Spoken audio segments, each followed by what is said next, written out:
Many women reach maturity carrying an invisible weight, the role of savior.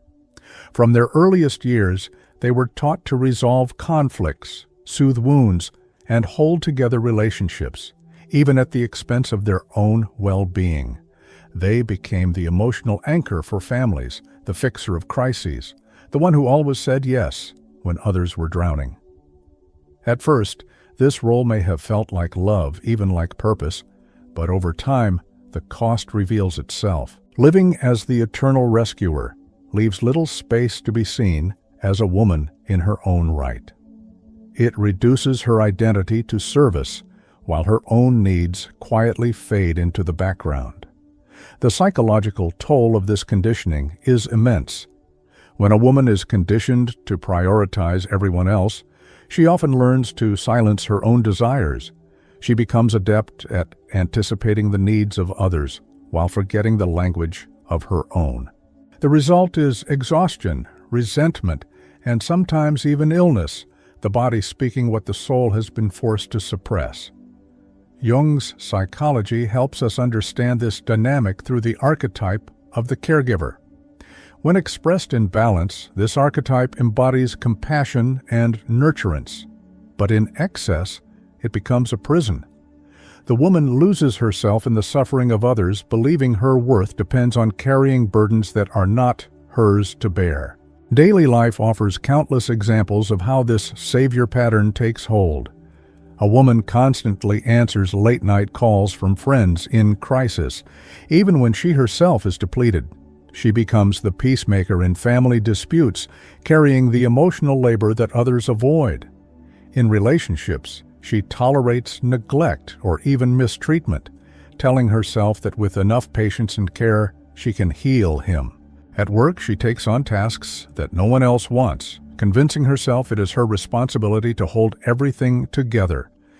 Each act, in isolation, may seem small, but over decades, they accumulate into a pattern of self-erasure, where the woman's life is defined not by her own choices, but by her ability to save others. Jung would say that this pattern arises from an unconscious identification with the collective expectation of women as caretakers. In many cultures, this expectation is reinforced across generations. A good woman sacrifices, a strong woman endures, a loving woman gives until there is nothing left. The collective shadow then punishes women who step out of this role, labeling them selfish or cold. The result is a cycle where self-abandonment masquerades as virtue.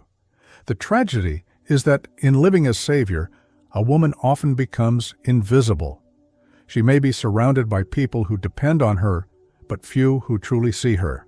Her value is measured by what she provides, not by who she is. And so she gives more, hoping that one day the giving will be reciprocated. But the cycle rarely changes because those who rely on her have no incentive to stop. The more she saves, the more she is expected to. The irony is that the very qualities that make her magnetic, her empathy, her strength, her willingness to hold others, are also the ones that trap her when left unchecked. Instead of drawing respect, overgiving often breeds entitlement in others. Instead of intimacy, it creates imbalance. And instead of freedom, it leads to quiet captivity. The first step toward breaking this cycle is awareness, to see that living as the savior is not an act of pure love, but often an act of fear. Fear of being unwanted unless she is useful. Fear of abandonment if she stops giving. Fear of facing her own unmet desires. Recognizing these fears does not diminish her compassion. It restores balance. It reminds her that she is not only here to carry others, but also to live her own life. The truth is simple. When saving becomes a way of surviving, it ceases to be love. It becomes an invisible chain, binding the woman to everyone else's needs, while her own soul waits in silence. And until she names this weight for what it is, she cannot lay it down. There comes a moment when the endless giving turns into exhaustion, and a woman finally whispers the word that changes everything: enough. This is not the bitterness of someone who no longer cares, but the awakening of someone who realizes that saving others has cost her too much of herself. The liberation begins when she sees clearly that the role of savior is not the same as the role of partner, friend, or mother. To help is noble, but to erase oneself in the name of helping is abandonment. And the deepest betrayal is not of others, it is of the self. When she decides to step out of this cycle, a paradox emerges. By no longer pouring all her energy into carrying those who refuse to carry themselves, she does not become colder. She becomes freer. The energy that once drained away into endless rescues returns to her. What she thought was love but felt like depletion transforms into vitality. She has more space for joy, for creativity, for peace. Jung's teachings remind us that individuation requires shedding the masks imposed by society and family. Leaving behind the inherited role of savior is part of becoming whole. This shift does not happen overnight. At first, setting boundaries feels uncomfortable, even selfish. The cultural shadow whispers that she is abandoning people who need her, but with each small limit, dignity is restored. Declining to solve someone else's crisis, refusing to be available at all hours, or saying no without a lengthy explanation, these are not acts of cruelty.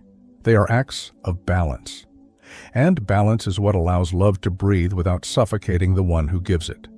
Every boundary becomes a quiet declaration. I am not only here to heal others, I am here to live. This realization begins to rewrite the script of her relationships. Some will resist her change, pushing back, accusing her of being demanding or distant.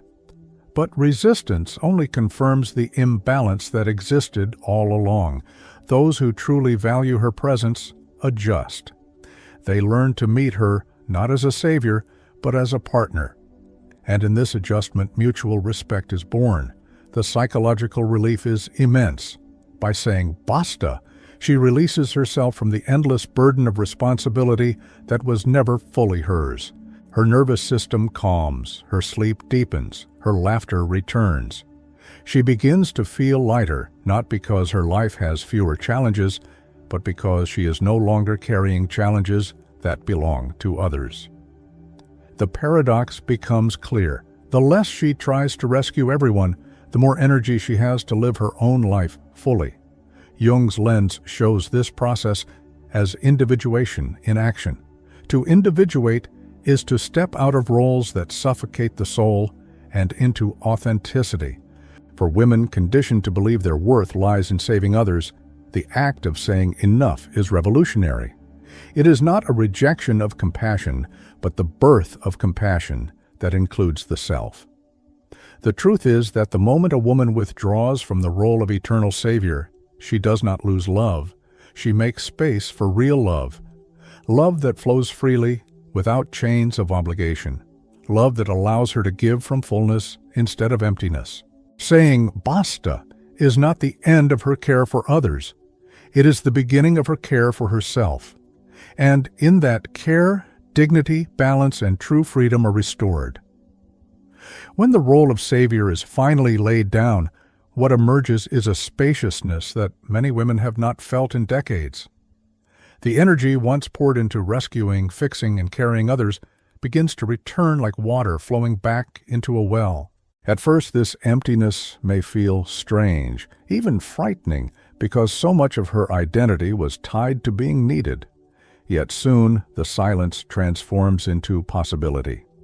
She begins to ask herself questions long buried.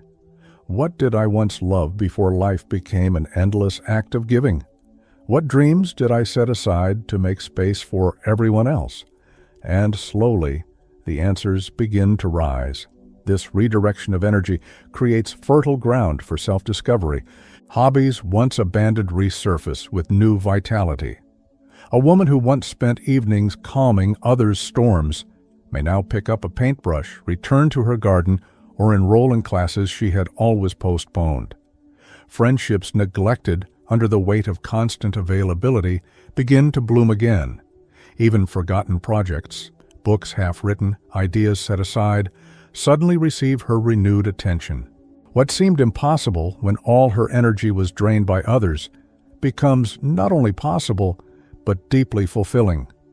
The psychological effect is profound. She discovers that life centered on herself is not selfish, it is magnetic. A woman who chooses her own joy radiates a different energy. Instead of bending under the demands of others, she stands upright, grounded in her essence. This groundedness attracts not because she seeks attention, but because authenticity shines brighter than sacrifice. Men, friends, and even family sense the shift. She is no longer defined by how much she gives, but by the richness of who she is.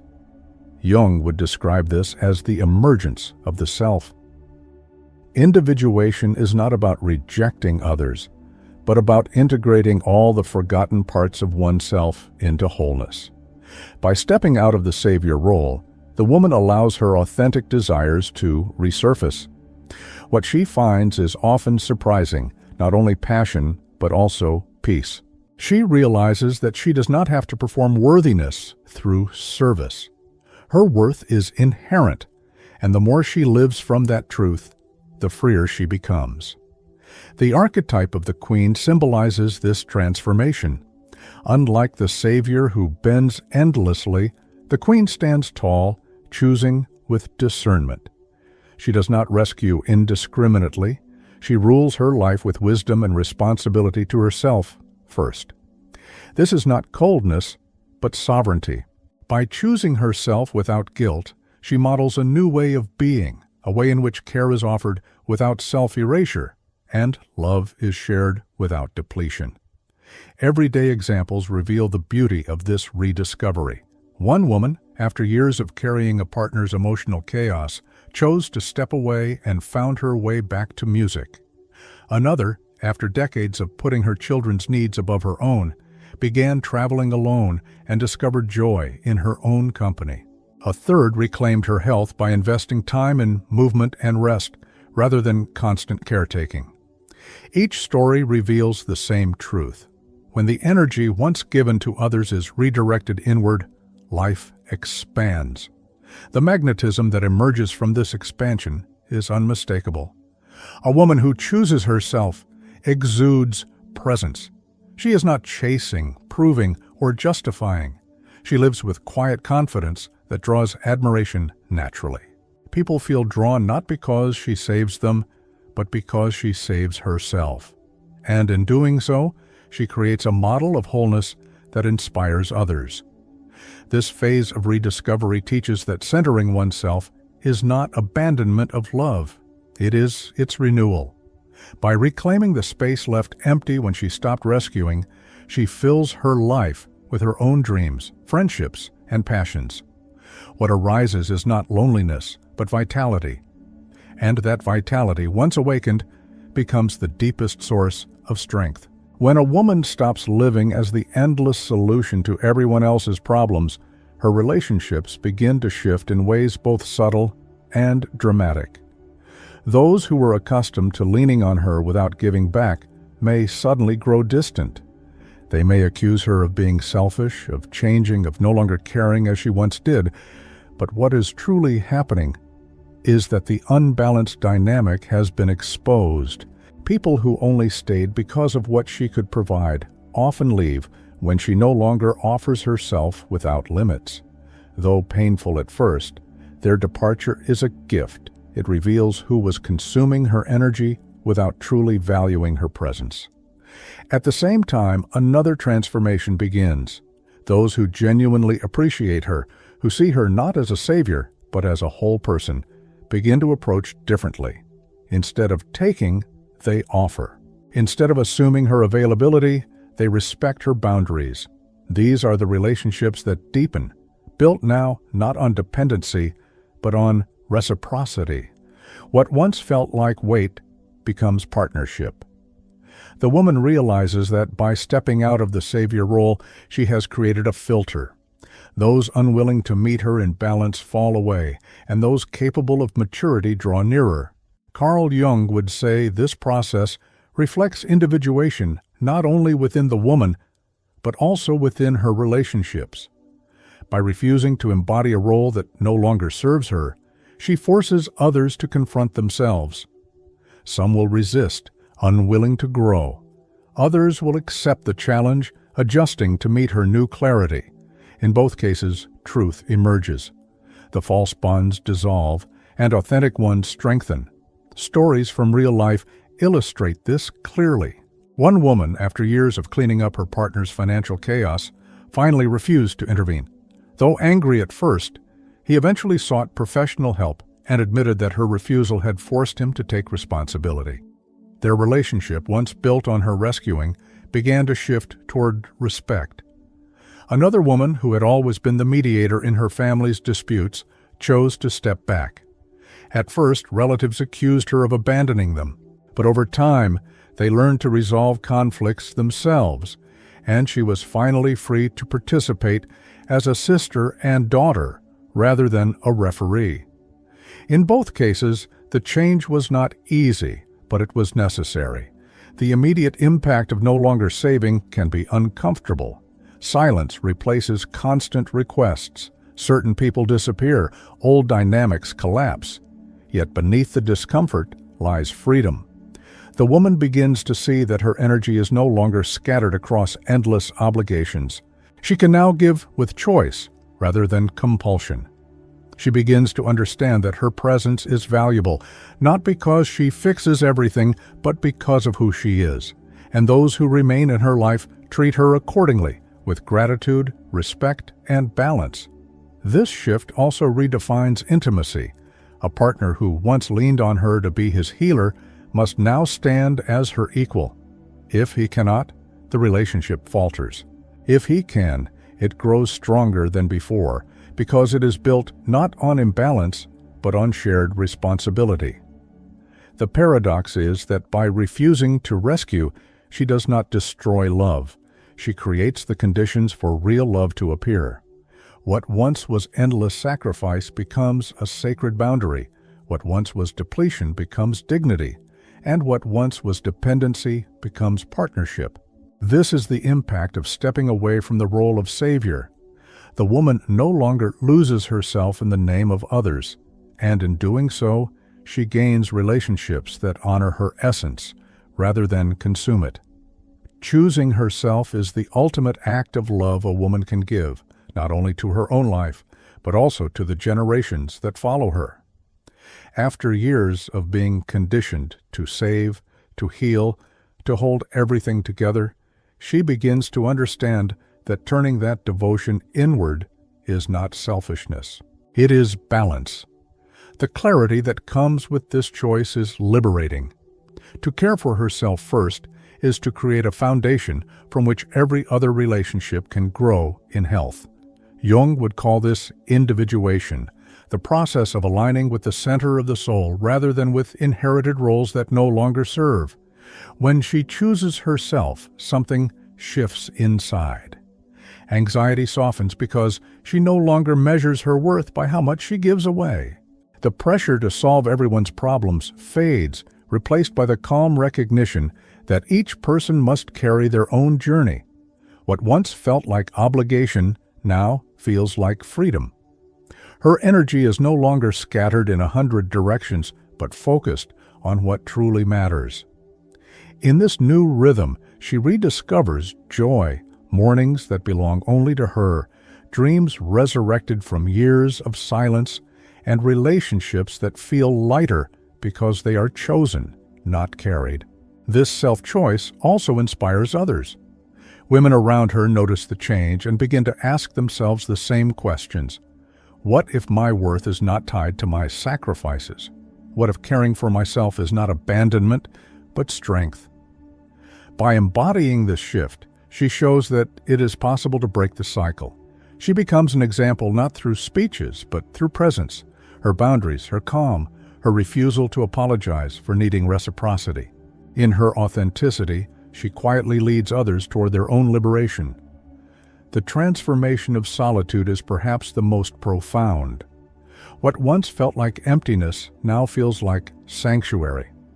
Being alone no longer means being unloved, it means being whole. The quiet that once frightened her becomes the space where her soul breathes freely. Here she is not lonely. She is accompanied by her own essence. And in that essence lies a strength she never knew she had. The ability to stand without collapsing, to love without losing herself, to walk alone without fear. Jung's wisdom reminds us that the true beginning of life occurs when the soul stands at the center. Until then, we live in borrowed roles, repeating scripts passed down through culture and expectation. But when a woman chooses herself, she steps out of those scripts. She writes her own. And in that writing, she discovers that the love she once tried to extract from others was always waiting within. The truth is simple. Choosing herself is not the end of love. It is the beginning of real love. It is the decision to stop confusing depletion with devotion, silence with harmony, and self-erasure with kindness. By centering her own soul, she transforms what once felt like duty into dignity, what once felt like loneliness into freedom. And from that place of strength, she finally lives not as savior, but as sovereign, whole, present, and free.